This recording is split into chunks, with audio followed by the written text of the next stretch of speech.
Oh yeah. You're listening to the 70s Kiss podcast. And I'm your host, the Plaster Podcaster, Steve-O from Knoxville, Tennessee.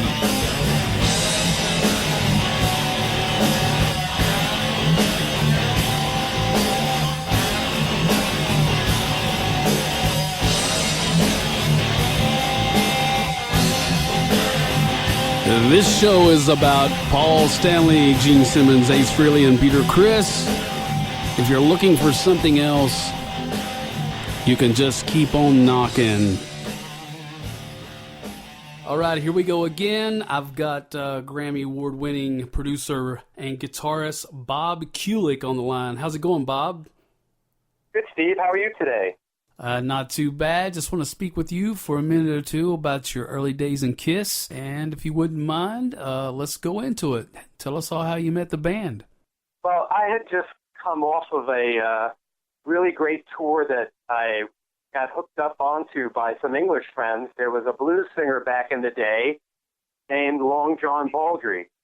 And we were opening for Uriah Heep and Edgar Winter's White Trash. Those were the other two bands on the tour. So I had just come off a tour, and my chops were really in great shape. And it was an arena tour, so, I was feeling really confident in my ability to get up and play in front of a big crowd now. Not that I hadn't done it before, but to do it in the States as opposed to in Europe and in England, which is what I had done before, to me, gave me all the parameters that I needed to know. I met Kiss through the ad that they put in the Village Voice looking for a Led Zeppelin-style lead guitar player. So they had a loft, and I went down there, to jam with them and meet them. And, we played for 15, 20 minutes. I couldn't tell you what we played. We just jammed. They showed me a couple of pieces, showed me a photograph of the idea for the makeup.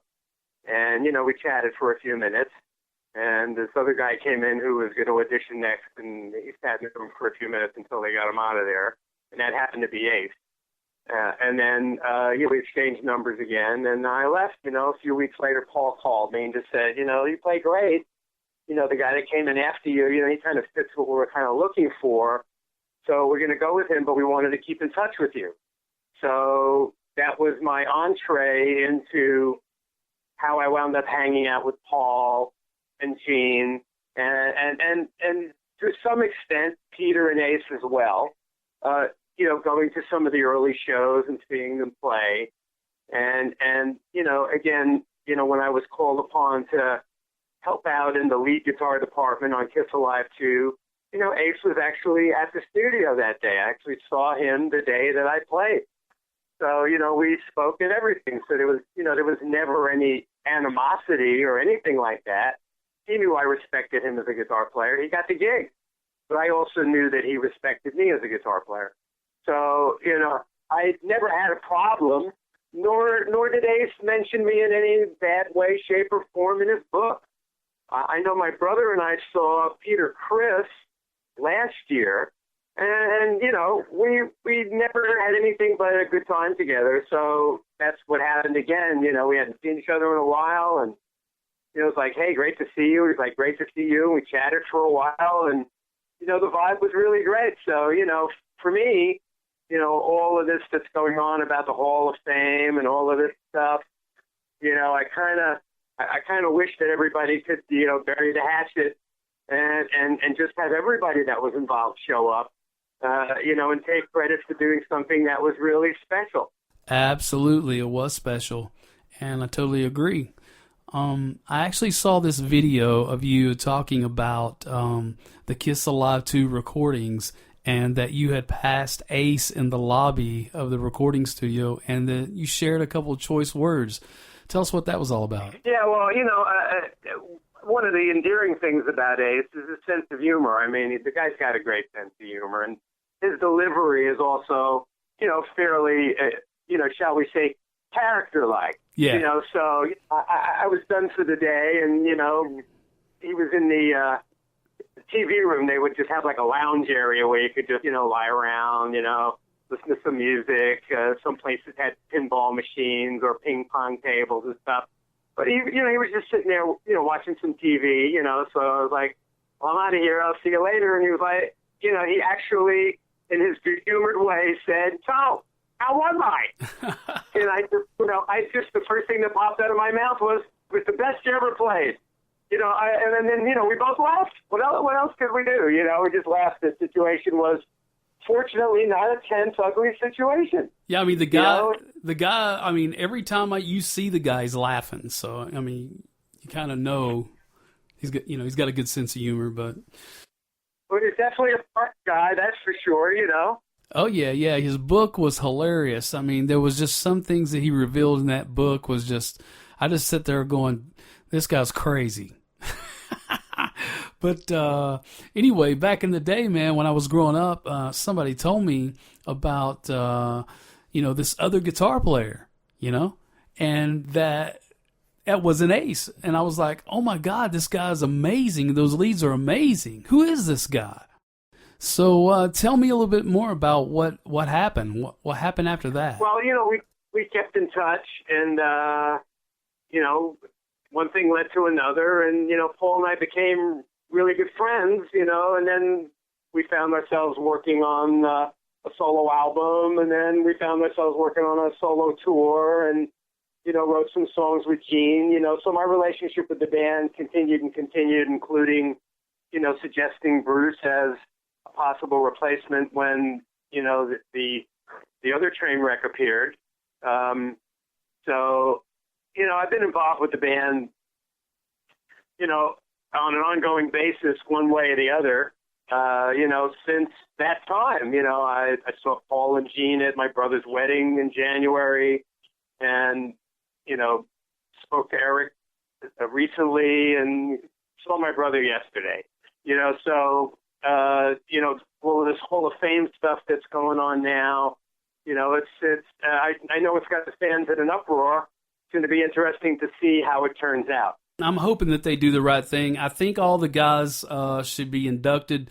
Just like I told your brother in message the other day, I met him in the 80s. I was hanging out with Eric Carr after one of the shows. It was Animalize. And I met your brother that night. And just a real nice guy, real good musician, real good guitar player. I think one of the best concerts I've ever seen was Kiss at this really small school hall in Bristol, Virginia, near the NASCAR racetrack. And I think this place holds about 2,500, 3,000 people. And it was Kiss with your brother. And I mean, they about blew the roof off that place. And it was just a flawless show. But, at the least, I told Bruce, I said, you guys, at least you and Eric Carr need to be in there. I mean, they could go up, do the original four, do their makeup, whatever. Bring everybody out. Let them do. Even you, man. I mean, you're part of it. You had a little part of that. You met Jimi Hendrix as a young lad. Tell us how that happened.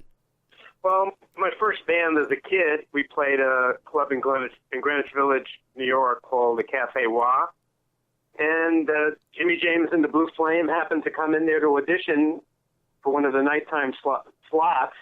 And so my timing happened to be great. And I happened to be there that day. And so I met Jimmy. And, he got hired, of course. And so he was hanging around there a lot. So we got to see him a lot. We got to see him play a lot. And, talk to him from time to time. We were the kids that played, the afternoons on Saturday and Sunday. He was the adult that played in the evening.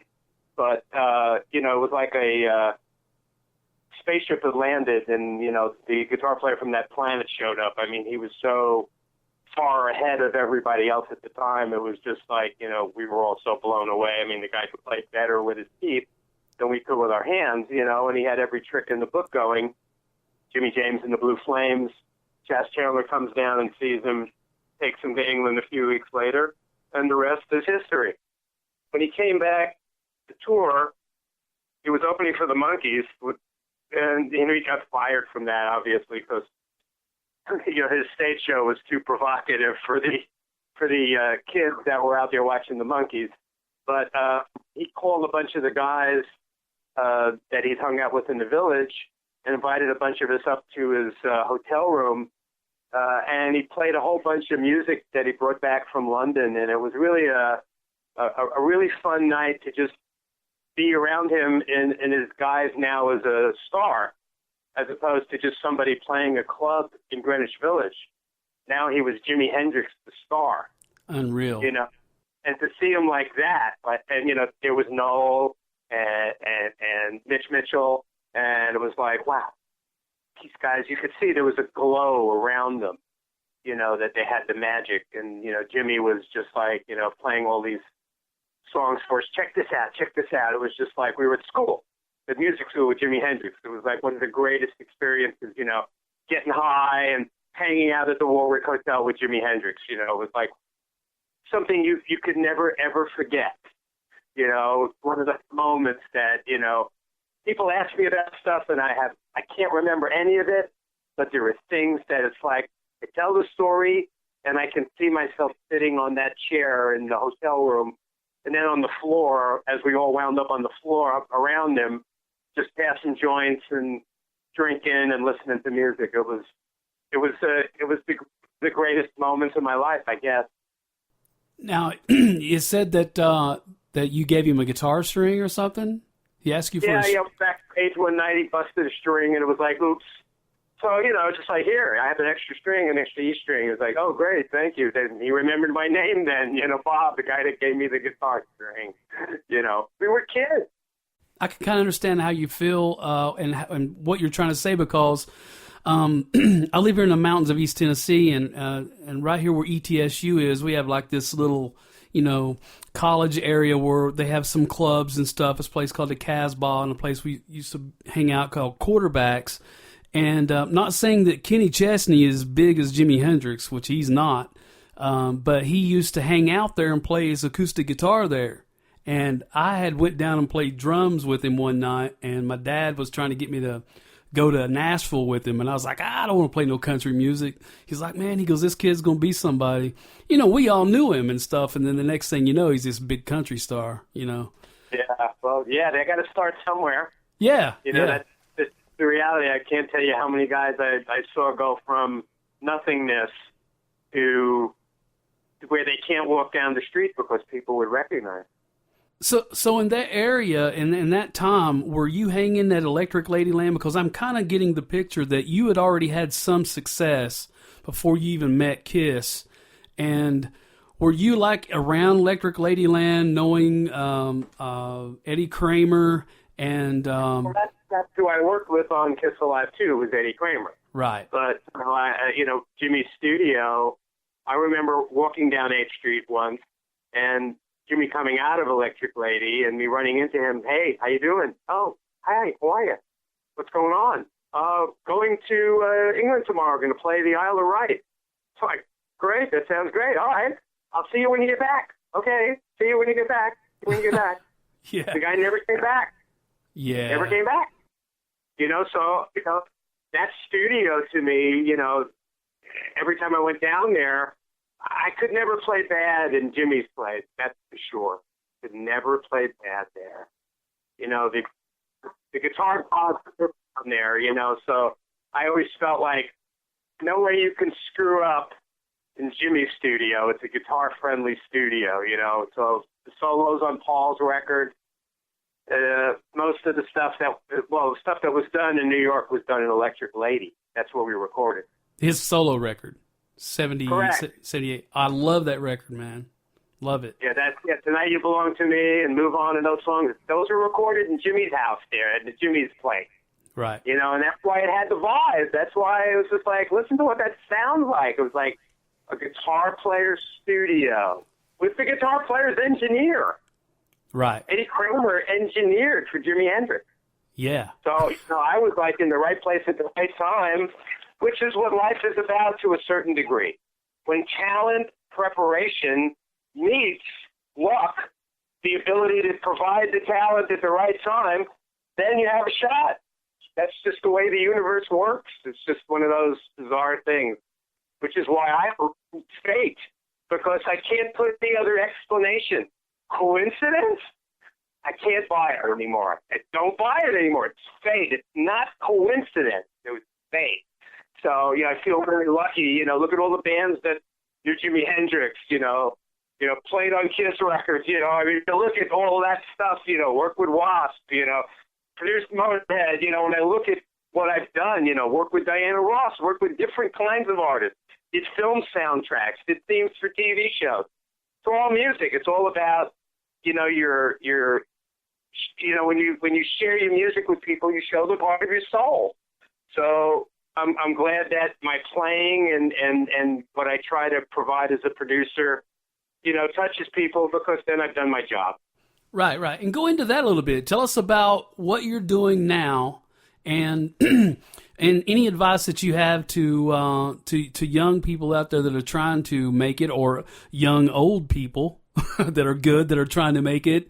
Anybody out there that's attempting to compete in this kind of market, if you're a band, you got to be able to get out there and be the best live band you can be, because there'll be more work for you live than there will be studio work, because that's the nature of the business, And to that comes the second part of it, which is the writing of great material. If your material is, your songs are incredible, then it's possible to get somebody's attention, because it opens up other doors. A great song can be the theme for a wrestler. A great song can be a song in a movie or a TV show. A great song can be somebody's theme. So the ability to write something that becomes, in that case, undeniable, a song that has a trademark to it. Wow, that's the theme song for that wrestler. I know that song. Just like the experience I had with Motorhead when we did the game for Triple H. Motorhead, Triple H, it was huge. It was huge because the song totally worked. So did it help the band? It exposed them to millions of people that didn't know who the hell they were. So the answer is yes. So if you're a new band and you're trying to get attention, and you could write a theme like that again, present something that is undeniably great. That piece of music was undeniably great. For what it was, for the theme for Triple H, it couldn't do much better than that, And that's the way it is with great hit songs. If you can write a hit song, then you have a shot. So that's what I say to new artists. You need to compete live. You got to have a look. You got to have a vibe. You got to have all the elements that are necessary for a hit band. But most important, you got to have the material that's going to touch people, that they want to see you live, that they want to buy your product, that they want to look at your video, not because they happen to stumble on it. So that's my advice to all those out there, that whatever you're doing, it's got to be compelling, and to that end, I'm actually working on a very compelling project right now. Unfortunately, the label will not let me announce it yet, but when I do, it's going to be a great record for a true guitar god. So that's all I can say at this time. The Office, tell us a little bit about that, and if are you taking any submissions for, are you looking for people to produce? Are you looking for new talent? And if you are, how can somebody get in touch with Bob Kulick? Well, I have my, I'm on Facebook as Bob Kulick, and Office Studios is on Facebook, so somebody could always find me. You Google somebody, you can find a way to find them. I'm here to, people can find me. People contact me all the time. They send me MP3s and stuff, Could you mix this? Can you record that? Can you play on this? Can you edit that?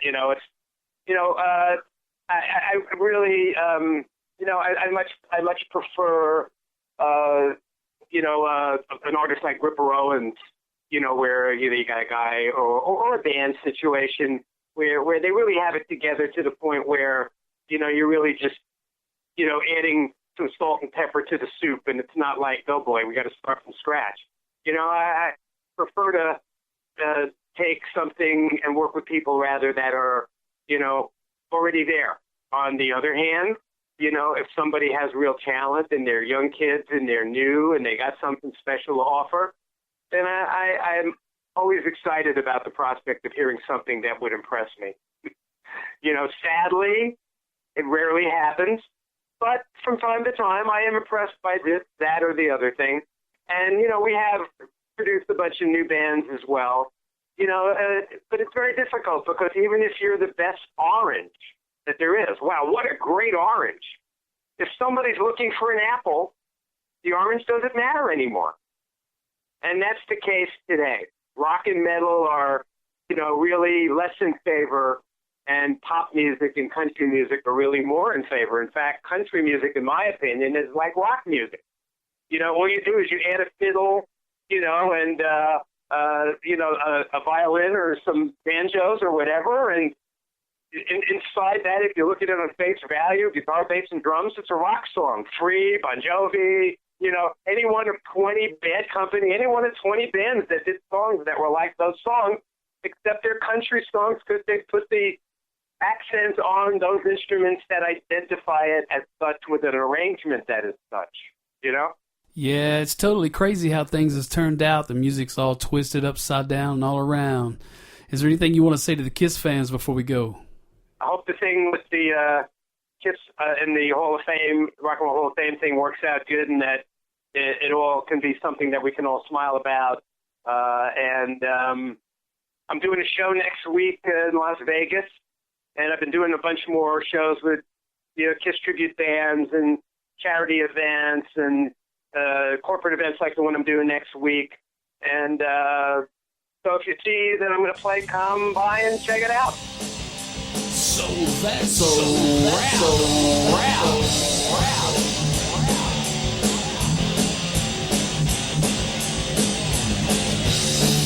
Well, that's it, folks. Until next time, this is the Plaster Podcaster saying, I'm out.